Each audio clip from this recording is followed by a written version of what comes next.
Guys, nakakakilabot itong ipinapaabot ngayon sa atin tungkol po sa dagat dyan sa Hormuz, kung saan ito ay nagkaroon po daw ng kulay dugo o pagpula. Grabe, amazing mga idol. Anong ibig sabihin nito? Kaya nakakabahala itong mga idol. Kaya sabihin po natin kay kaibigan kung ano po ito. Linyo, kaibigan, linyo, kaibigan. Ay salamat.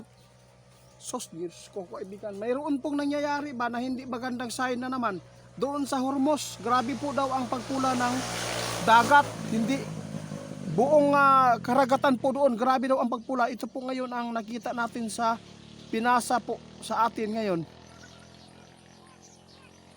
Na mga idol, ito na. Maghanda po lahat ng tao sa mundo ngayon. Alam po ninyo mga idol, kapag yan po ang sign na kulay dugo, pagpula ng dagat, hindi po ito maganda. Ito po ay buhay, dugo, buhay, mawawala at magbubuhos ng dugo. Mga idol, ito ngayon ang nakakabahala na mga impormasyon na nangyayari po doon sa Hormuz. Alam po ninyo, hindi nagkasundo ang Amerika at ang Iran. Diyos ko. Mga idol, ito po ang sabi ng ating kaibigan ngayon mga idol, maghanda po ang lahat ng tao sa mundo dahil hindi po natin alam kung ano po ang mangyayari, lalo na nagpapatuloy po ang tensyon nila. Mga idol, maraming buhay ito mawawala dahil po sa pagpula ng karagatan. Kung hindi ito AI, kung hindi ito biro, kung hindi ito pangloloko na ito ay binidyuhan nila, basta nakuha ko ito kay Ate Blue Maris mga idol. Hindi ko alam kung totoo ba itong picture o nangyayari dyan sa Hormuz ngayon.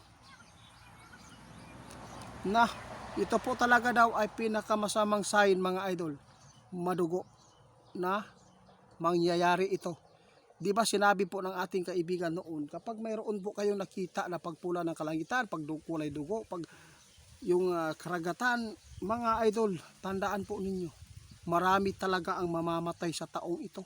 Dahil sinabi ng ating kaibigan noon na maraming mamamatay sa 2026, lalo na ngayon mayroon pang nagpahabol na pinaka talagsaon na sign, no? Dagat, nagpula, nagkulay dugo. Si kaibigan mismo ang nagpapaabot noon na ang kulay o pagpula ng dagat o pagpula ng kalangitan, isang sign na nakakabahala sa tao dahil buhay po ng tao ang kawawa dito. Oo, tama po.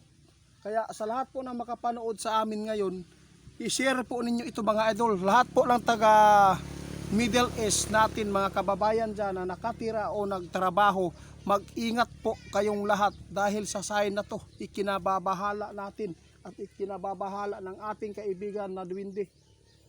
Diyos ko kaibigan, grabe. Oh?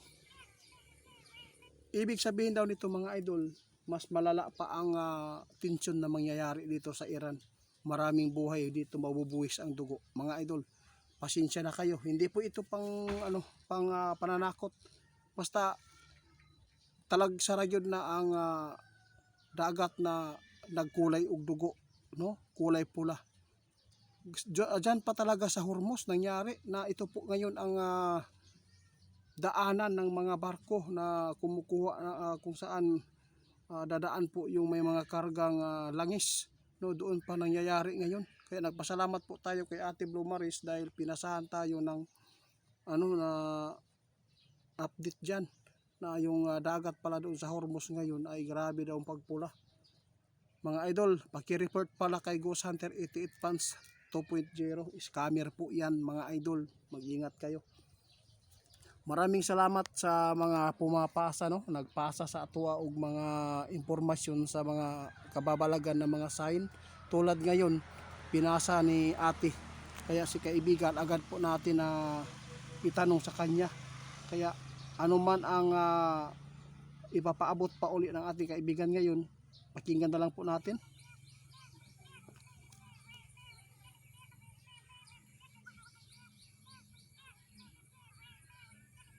Salamat kaibigan. Guys, ingon si kaibigan, wala tayong magawa.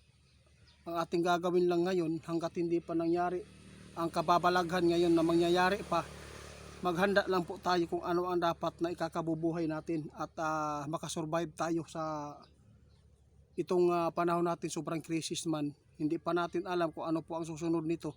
Kaya hanggat may bukas pa, hanggat may panahon pa na makagalaw pa tayo, magsikap tayo mananim. At sa lahat po ng mga nasa syudad ngayon, kasi kawawa kayo dyan kung hindi ninyo paghandaan ito, dahil kapag nawala po yung mga bilihin dyan sa syudad tulad po ng bigas, bawalan po ng supply ng kuryente o saman di mga gasolina, delikado gid kayo, gutom gid ang inyong labas. Asa mo paingon, wala man tay mga makuhaan diha mo na andaman nato kung unsa man panghitabo diri. Daghang salamat sa inyo ang tanan mga idol sa mga nagpaabot sa atin.